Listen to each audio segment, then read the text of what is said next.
రూపాయలు ఇచ్చేసేసి అవసరమైతే ఇంకో 500 కూడా వేసిస్తారు లాస్ట్ 6 నెలల ముందు. అలాగే ఈ అప్పుడు ఫీజు రియంబర్స్మెంట్ కూడా ఇస్తారు.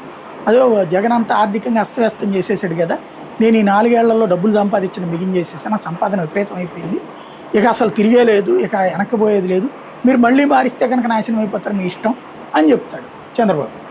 అప్పుడు వీళ్ళు ఆ ఎమోషనల్ బ్లాక్మెయిల్ అది అవును కదా అనుకుంటారు, నడిచిపోతుంది. ఒక రకంగా ఇంకా ఫీజు రియంబర్స్మెంట్ అనే పథకాన్ని కనుమరుగు చేస్తుందా రాష్ట్ర ప్రభుత్వం సైలెంట్గా? ఎవరు అడిగారు అసలు ఫీజు రియంబర్స్మెంట్ డబ్బులు? తల్లిదండ్రులు అడుగుతున్నారు, సోషల్ మీడియాలో ఎంతమంది అడుగుతున్నారు? లోకేష్ తిరుగుతున్నారు, చంద్రబాబు తిరుగుతున్నారు బయటికి, పవన్ కళ్యాణ్ తిరుగుతున్నారు. ఎవరిని అడిగారా వాళ్ళని? ఏం సార్ మా బిడ్డల్ని ఎట్ట చదివించుకోవాలని ఎవడన్నా అడిగాడా? కాబట్టి అవసరం లేదనుకుంటుంది ప్రభుత్వం. అంటే ఇక్కడ కూడా ఓటు బ్యాంక్ రాజకీయాలు నడుస్తాయని అనుకోవాలా? ఇంకా జనం అంతే కదా, జనం చో కోసమే కదా వాళ్ళు లెక్కేసేది. ఎవరికి వాళ్ళే సంపాదించిద్దాం అనుకుంటే జగన్ అనవసరంగా ఇచ్చాడు అనుకుని ఉంటారు వీళ్ళు.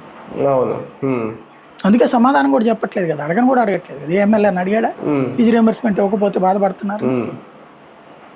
ఎవడు అడగట్లేదు కదా. అవును, కానీ ఓపీఎస్ విషయంలో ఆయన తీసుకున్న ఒక డెసిషన్ రేపొద్దున్న వైసీపీని జగన్మోహన్ రెడ్డి కూడా ఆలోచింపదగ్గదేనా? రేపొద్దున్న ఎన్నికల ముందు వాళ్ళు కూడా ఇలాంటి హామీ ఇవ్వాలా ఒకవేళ అవసరమైతే?